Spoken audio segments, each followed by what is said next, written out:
నమస్తే. మున్సిపాలిటీ ఎన్నికల ఫలితాలు వచ్చిన తర్వాత చాలా ప్రాంతాల్లో దాదాపుగా 35 నుంచి 40 ప్రాంతాల్లో 40 మున్సిపాలిటీలో హంగే ఏర్పడ్డది. సో ఒక ఇంట్రెస్ట్ ఉన్నటువంటి ఒక పాలకుర్తి నియోజకవర్గంలోని Thorrur municipality. So Thorrur municipality అంటే అక్కడ ఎర్రబెల్లి దయాకర్ రావు వర్సెస్ యశస్విని రెడ్డిగా అక్కడ ఉన్నటువంటి ఆ ప్రాంతంలో ఉన్నటువంటి శ్రేణులంతా కూడా భావిస్తూ ఉంటారు.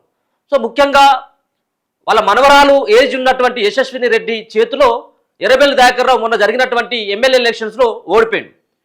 దాని తర్వాత సర్పంచ్ ఎన్నికల్లో కొంత మెజార్టీ స్థానాలను బీఆర్ఎస్ పార్టీ గెలుచుకున్నప్పటికీ మరో పక్కన ఎర్రబెల్లికి ఒక ఉపశమనమైనటువంటి ఒక విజయాన్ని మొన్న జరిగినటువంటి మున్సిపాలిటీ ఎన్నికల్లో లభించడం జరిగింది. మున్సిపాలిటీ ఎన్నికల్లో తొర్రూరు మున్సిపాలిటీ ఎన్నికల్లో దాంట్లో 16 స్థానాలుంటే 9 స్థానాలని బీఆర్ఎస్ పార్టీ అభ్యర్థులు గెలుచుకోవడం జరిగింది.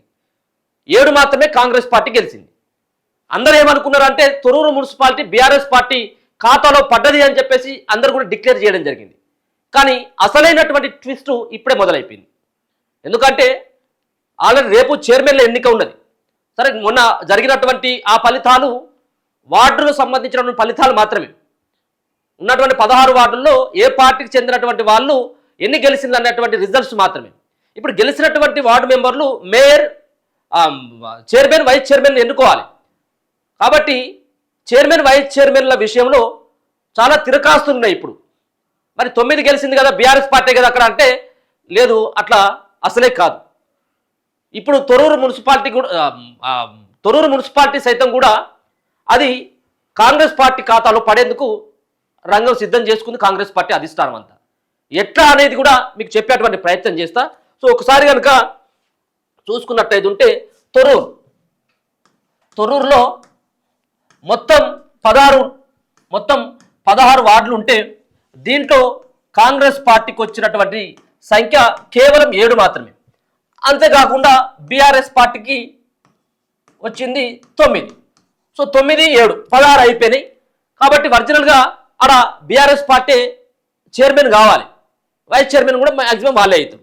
కానీ ఇక్కడ చూసుకోవచ్చు కాంగ్రెస్ పార్టీకి 7 ఉన్నాయి కదా, మరి వాళ్ళకి 9 ఉన్నాయి కదా, మరి ఎట్లా మళ్ళీ కాంగ్రెస్ పార్టీ ఖాతాలో పడుతుందంటే ఎక్స్ అఫీషియో ఓటు ఒకటి ఉంటుంది. ఎక్స్ అఫీషియో ఓటు ఎమ్మెల్యేలకు కానీ అలాగే అక్కడ ఉన్నటువంటి ఎంపీకి కానీ ఎమ్మెల్యేకి కానీ ఉంటుంది. సో అక్కడ పాలకుర్తిలో గెలిచింది కాంగ్రెస్ పార్టీ అభ్యర్థి యశస్విని రెడ్డి. ప్లస్ నిన్న యశస్విని రెడ్డి అక్కడ తొర్రూరులోనే ఆమె నమోదు చేసుకోవడం జరిగింది. ఇక్కడ ఆమె ఓటు కూడా ఇక్కడ కాంగ్రెస్ పార్టీ ఖాతాలకే వస్తుంది. దీంతో 8కి చేరింది వీళ్ళ బలం. దాని తర్వాత ఎంపీ కడియం కావ్య కూడా ఇక్కడ తొర్రూరు మున్సిపాలిటీలోనే ఆమె ఎక్స్ ఆఫీషియో ఓటుని నిన్న నమోదు చేసుకోవడం జరిగింది. ప్లస్ ఆమె ఓటు కూడా ఇక్కడే. ఎందుకంటే మరి వరంగల్ జిల్లాలో ఆమె ఎక్కడైనా కానీ వేసుకోవచ్చు, ఎందుకంటే వరంగల్ ఎంపీ కాబట్టి ఆమె చాలా చోట్ల ఉన్నాయి. మరి మరో పక్కన కే సముద్రం ఉన్నది, దాని తర్వాత మహిబాద్ ఉన్నది, చాలా ప్రాంతాల్లో హంగే ఏర్పడ్డది, జనగామ ఉన్నది. కానీ ఇక్కడ ఏమైంది అంటే కావాలని చెప్పేసి కడియం కావ్య ఇక్కడే నమోదు చేసుకోవడానికి ప్రధానమైనటువంటి కారణం ఏంటిది అంటే ఈ సంబంధించినటువంటి బీఆర్ఎస్ పార్టీలో గెలిచినటువంటి 9లలో 2 ఆల్రెడీ వీళ్ళతో టచ్లోకి వచ్చినట్టుగా తెలుస్తూ ఉన్నది. ఇక్కడ గెలిచినటువంటి బీఆర్ఎస్లో గెలిచినటువంటి 9 మందిలో యశస్విని రెడ్డికి వ్యతిరేకంగా వాళ్ళు కూడా కాంగ్రెస్ పార్టీ వాళ్ళే. కానీ కాంగ్రెస్ పార్టీ టికెట్ ఇవ్వకపోతే యశస్విని రెడ్డికి వ్యతిరేకంగా వాళ్ళు బీఆర్ఎస్ పార్టీలోకి వెళ్ళి బీఫామ్ తెచ్చుకొని వాళ్ళు పోటీ చేసినటువంటి వ్యక్తులు. వాళ్ళు ఎవరు అంటే అక్కడ ఎవరు 3, 4, 12. సో ఈ 3, 4, 12 వార్డులో పోటీ చేసినటువంటి ఈ ముగ్గురు ఆల్రెడీ కాంగ్రెస్ పార్టీతో టచ్లోకి వచ్చిందన్నటువంటిది బలంగా వినబడతా ఉన్నది. కాబట్టి దీనికి ఏమవుతుంది, ఆల్రెడీ 9 ఉన్నాయి. దీనికి ఏ ఒక్కరు వచ్చినప్పటికీ వీళ్ళ సంఖ్య 10కి చేరబోతా ఉన్నది. ఒకవేళ కనుక ఇట్లనే ఉన్నా వీళ్ళకెళ్ళి ఎవరు కూడా రాకపోయినప్పటికీ 9 ఉండేటువంటి అవకాశం ఉంటుంది. టాస్ ద్వారా ఏమైనా చైర్మన్ పీఠం దక్కించుకున్నటువంటి అవకాశం ఉంది.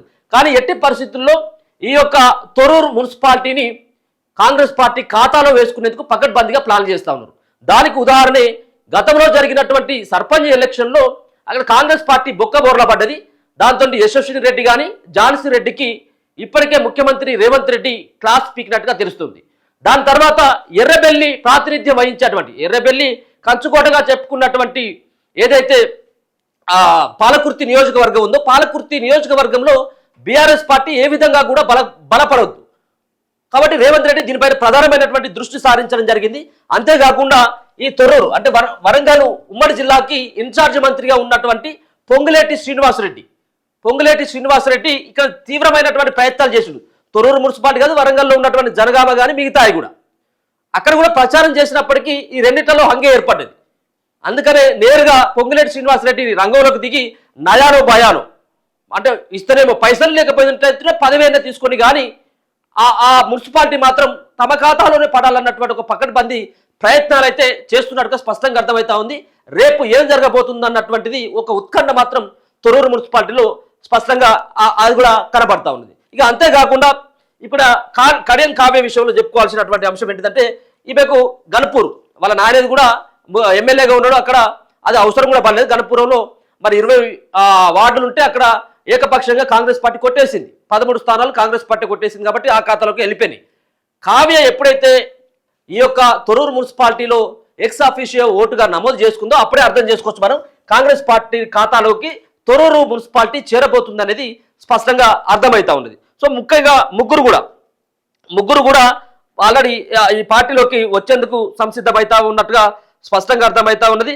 సో ఇప్పటికే చాలా సంబంధించినటువంటి మున్సిపాలిటీలను కైవసం చేసుకున్నటువంటి కాంగ్రెస్ పార్టీ దరిదాపుగా 35 నుంచి 40 స్థానాల్లో హంగు ఏర్పడ్డటువంటి ఆ ప్రాంతాలను కూడా కాంగ్రెస్ పార్టీ వాళ్ళ ఖాతాలోనే వేసుకోవాలన్నటువంటి ఒక బలమైనటువంటి ప్రయత్నం చేస్తూ ఉంది.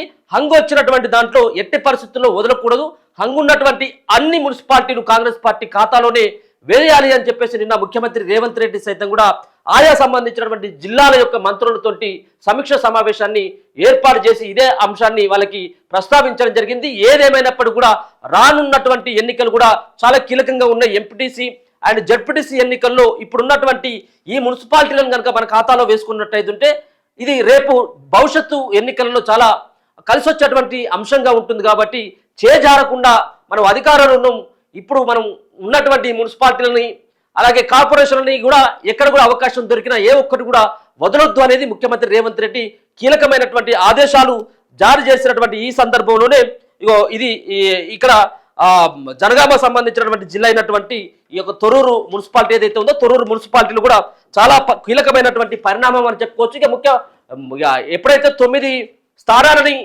బీఆర్ఎస్ పార్టీ గెలిచిందో ఎర్రబెల్లి దయాకర్ రావు డ్యాన్స్ చేసిండు, హంగామా చేసిండు, టవల్ ఊపిండు, ఎంత అయింది. కానీ తీరా చూసిన తర్వాత ఈ యొక్క మున్సిపాలిటీ కూడా వాళ్ళ ఖాతాలోకి వెళ్ళబోతున్నట్టుగా తెలుస్తా ఉంది. దీంట్లో ప్రధానంగా సరే ఒరిజినల్గా ఓట్లు అంటే బీఆర్ఎస్ఏ గెలవాలి, కానీ దీంట్లో చైర్మన్ల ఎంపికలో ఇక్కడ ఉన్నటువంటి ఎమ్మెల్యేలు ఎంపీల యొక్క ఎక్స్ అఫీషియో ఓట్లు చాలా కీలకంగా మారబోతా ఉన్నాయి. ఇవే కదా, ఇదే ఫ్యాక్టు. ఇది ఒకటే కాదు, తొర్రూరు ఒకటే కాదు, మళ్ళీ దాని తర్వాత ఏదైతే వర్ధనపేట ఉంది, వర్ధనపేటలో కూడా యాజిటీస్గా ఇదే ఉంది పరిస్థితి. అక్కడ ఎక్స్ అఫీషియో ద్వారా ఆడ చైర్మన్ పీఠం అటు ఇటు అయ్యేటువంటి అవకాశమే కనబడతా ఉంది. చాలా సంబంధించినటువంటి ప్రాంతాల్లో ఇదే ఫేస్ చేయబోతా ఉన్నది. 1, 2 తక్కువ పడ్డటువంటి చోట ఎక్స్ అఫీషియో ఓట్లతోటి కాంగ్రెస్ పార్టీ ఒక భారీగా హంగులో ఏర్పడ్డటువంటి 35 నుంచి 40 స్థానాలు ఏవైతే ఉన్నాయో దాంట్లో మెజార్టీగా ఒక 80% అయినా ఇప్పుడు మళ్ళీ కాంగ్రెస్ పార్టీ ఖాతాలోనే పడేటువంటి అవకాశం 100% కనబడతా ఉంది. సో సార్ మాట్లాడేటువంటి ప్రయత్నం చేద్దాం. అక్కడ ఉన్నటువంటి మాజీ ఎమ్మెల్యే ఎర్రబెల్లి దయాకర్ రావు ఉన్నాడు. ఆ దయాకర్ రావుతో కూడా మాట్లాడేటువంటి ప్రయత్నం చేద్దాం. ఆయన ఏం చెప్తాడు, మరి వాళ్ళు క్యాంపులకు తరలించిండ్రు, వీళ్ళు కూడా క్యాంపులకు తరలించిండ్రు. సో దాంట్లో క్యాంపులకు తరలించినప్పటికీ కూడా ఇక్కడ ఉన్నటువంటి 3, 4, 12 వార్డులకు సంబంధించినటువంటి వాళ్ళతోటి మరి కాంగ్రెస్ పార్టీ చక్రం తిప్పినట్టుగా అయితే తెలుస్తుంది. రేపు ఏదైతే చేతులు ఇది ఏంటంటే చేతులు లేపేటువంటి ప్రక్రియ ఉంటుంది. అంతా కూడా ఏదో చైర్మన్ వైస్ చైర్మన్ ఎన్నుకున్నప్పుడు చేతులు లేపేటువంటిది వాళ్ళే డిసైడ్ చేస్తారు. చేతులు లేపేటువంటి ఎన్నికే, అది మళ్ళీ పోయి తెరచాటున ఓటేసేది కూడా కాదు. మరి ఎవరు లేపుతారు చేతి అనేది చూడాలి. సార్ దయాకర్ రావుతో మాట్లాడదాం. సార్ నమస్తే. సార్ నమస్తే సార్, నేను అనిల్ మాట్లాడుతున్నాను. చెప్పండి సార్ అది అంటే మీరు అంటే మీ ఖాతాలోకి వస్తుందని చెప్పేసి తొర్రూరు మున్సిపాలిటీది. సో ముఖ్యంగా ఇది మీ ఖాతాలోకి వచ్చేటువంటి అవకాశం ఏమైనా ఉందా సార్? మరో పక్కన అక్కడ ఆల్రెడీ రేవంత్ రెడ్డి ఎంటర్ అయిపోయాడు, మీ పార్టీ నుంచి గెలిచినటువంటి ఇద్దరు కూడా కాంగ్రెస్ సైడ్ వెళ్ళినటువంటి వార్తలు బలంగా వినిపిస్తాయి. తప్పది, మీరు ఇక్కడ రాంగ్ రిపోర్ట్ పట్టుకొని మీరు తిరుగుతారు. మా వాళ్ళు మా దగ్గరనే ఉన్నారు, వాళ్ళ దగ్గరనే ఉన్నారు. వాళ్ళు 2 ఓట్లు ఎక్స్పైర్ 2 ఓట్లు వేసుకున్నారు. ఇప్పుడు వాళ్ళు పెట్టుకున్నారు, చేస్తాం మనం అయితే రాజ్యసభ సభ్యులు ఎలక్షన్ ఇస్తే రిజల్ట్ చేసాం. దాని మీద కూడా కోర్టుకు పోతాం. ఏమున్నా మాకే వస్తది, మేము గెలుస్తాం. మీ క్యాంపుల నుంచి ఇద్దరు కూడా బయటకు వెళ్ళిన అన్నటువంటి ఎవరు పోయిందా? ఎందుకే రాంగ్ రిపోర్ట్ ఇస్తావు నువ్వు? నేను నీకు ఎందుకు రాంగ్ మాట్లాడుతాను? ఓకే, మా దాంట్లో కొత్త తిరుగుతా అంటే మేమే తీసుకోవాలా వద్దా అని మేము ఆలోచిస్తా. అంటే ఇద్దరు పోయిందా? నువ్వే తప్పుడు ప్రచారం చేస్తే అంటే వార్తలు వస్తా ఉన్నాయి నిజమేనా అన్నట్టు? ఏ వార్తలు వస్తాయి? అదే ఎర్రబెల్లి క్యాంపులోకి వెళ్ళి ఇద్దరు బయటకు వెళ్ళాను. ఎట్లనే రాంగ్ రిపోర్ట్ మీరే ఇస్తాను. మీ ఖాతాలో వేసుకోవచ్చు ఇప్పుడు ఈ తొర్రూరు అయితే 100% అవుతుంది. వాళ్ళే వచ్చేందుకు సిద్ధంగా ఉన్నారు. వాళ్ళ దాంట్లో కొట్టుకుంటారు. వాళ్ళే చైర్మన్ క్యాండిడేట్ కొట్టుకుంటారు. అంటే దయాకర్ దాంట్లో నుంచి వచ్చాను తిరుగుతాను. మా దాని నుంచి పోయినా నువ్వు తప్పు ప్రచారం చేస్తాను. ఇప్పుడు దయాకర్ రావు ఎట్టి పరిస్థితుల్లో ముఖ్యమంత్రి కూడా ప్రధానంగా కాన్సన్ట్రేషన్ చేసిండు. దయాకర్ రావు సంబంధించిన తొర్రూరులో ఎట్టి పరిస్థితుల్లో కూడా మన ఖాతాలోకి రావాలని చెప్పేసి పొంగులేటి శ్రీనివాస్ అక్కడే అడ్డా వేసి ఇది నడిపిస్తా ఉన్నాడు. ఈ తతంగం అనేది ఎంతమంది అడ్డా వేసారు? అడ్డా వేస్తే గెలిచిండ్రు వాళ్ళు. ఇది ఈ ప్రజల నిర్ణయం చేసినట్టు ప్రజలు మెజారిటీ సీట్లు నాకు ఒప్ప చెప్పిండ్రు. ఓకే, వాళ్ళని కాపాడుకున్నటువంటి బాధ్యత మీ మీద ఉన్నది ఇప్పుడు. Thank you. Right sir. So ఇది దయాకర్ రావు గారు మాట్లాడేది. సో వాళ్ళ క్యాంపులోనే ఉన్నారు, సో మీరే తప్పుడు ప్రచారం చేస్తున్నారు అనేది దయాకర్ రావు గారు అంటా ఉన్నారు. సార్ ఏదైనప్పుడు కూడా చాలా వస్తూ ఉన్నాయి, చాలా సంబంధించినటువంటి వార్తలు కూడా బయటకు వస్తూ ఉన్నాయి. ఎర్రబెల్లి క్యాంపులోకి వెళ్ళి ఇద్దరు బయటికి వెళ్ళిళ్ళు అన్నటువంటిది కూడా ప్రధానంగా వినబడతా ఉన్నది. సో దాని గురించి నేను ఇంతకుముందే చెప్పిన ఎవరెవరు ఎట్లా బయటికి వెళ్ళబోతా ఉన్నారు, సో ఏ సంబంధించినటువంటి పరిణామాలు అనేటివి కూడా మీకు ఇంతకుముందే వివరించడం జరిగింది. సరే అయినప్పటికీ కూడా ఎందుకంటే వాళ్ళకు 7 గెలిచిళ్ళు, 7 కాంగ్రెస్ పార్టీ, అలాగే 9 ఉన్నటువంటి 16లో 9 బీఆర్ఎస్ గెలిచింది, 7 కాంగ్రెస్ పార్టీ గెలిచింది. సరే ఒరిజినల్గా అయితే ఖచ్చితంగా బీఆర్ఎస్కే వెళ్ళాలి. కానీ ఇప్పుడు ప్రధాన శత్రువుగా ఇప్పుడు రేవంత్ రెడ్డి భావిస్తాడు ఎర్రబెల్లి దయాకర్ రావుని. ఎందుకంటే ఓటుకు నోటు సంబంధించినటువంటి కేసులో మరి రేవంత్ రెడ్డిని పట్టించింది ఎర్రబెల్లి అనేది ప్రధానమైనటువంటి ఒక ఆరోపణ ఉన్నది, వినబడతా ఉన్నది కూడా. ఆ ప్రచారం కూడా బలంగా వినబడుతుంది.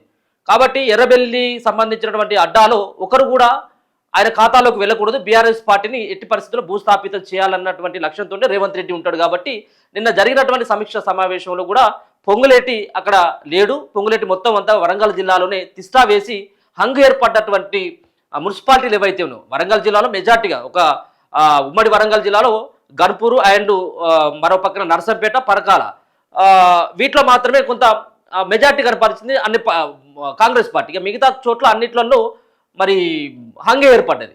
కాబట్టి వీటన్నిటి కూడా సరిదిద్దేటువంటి పనిలో పొంగులేటి వరంగల్లోనే తిష్టా వేసిన ఆయన వరంగల్లో ఇన్ఛార్జ్ మంత్రిగా కూడా ఉన్నాడు. కాబట్టి బాధ్యతలన్నీ ఆయన మీద ఉన్నాయి. కాబట్టి అక్కడ ఉన్నటువంటి మున్సిపాలిటీలకు సంబంధించినటువంటి రేపే డిసైడ్ కాబోతా ఉన్నది. ఇప్పటికే కాంగ్రెస్ పార్టీ అధికారంలో ఉంది కాబట్టి కాంగ్రెస్ పార్టీ వైపే వచ్చేందుకు చాలామంది మొగ్గు చూపుతున్నట్టుగా తెలుస్తూ ఉంది. ఎక్కడైనా కానీ ఒకరిద్దరు బయటకు వచ్చినట్టయితే సమీకరణాన్ని కూడా మారబోతా ఉన్నాయి. చూస్తూనే ఉండండి మన తొలి వెలుగు.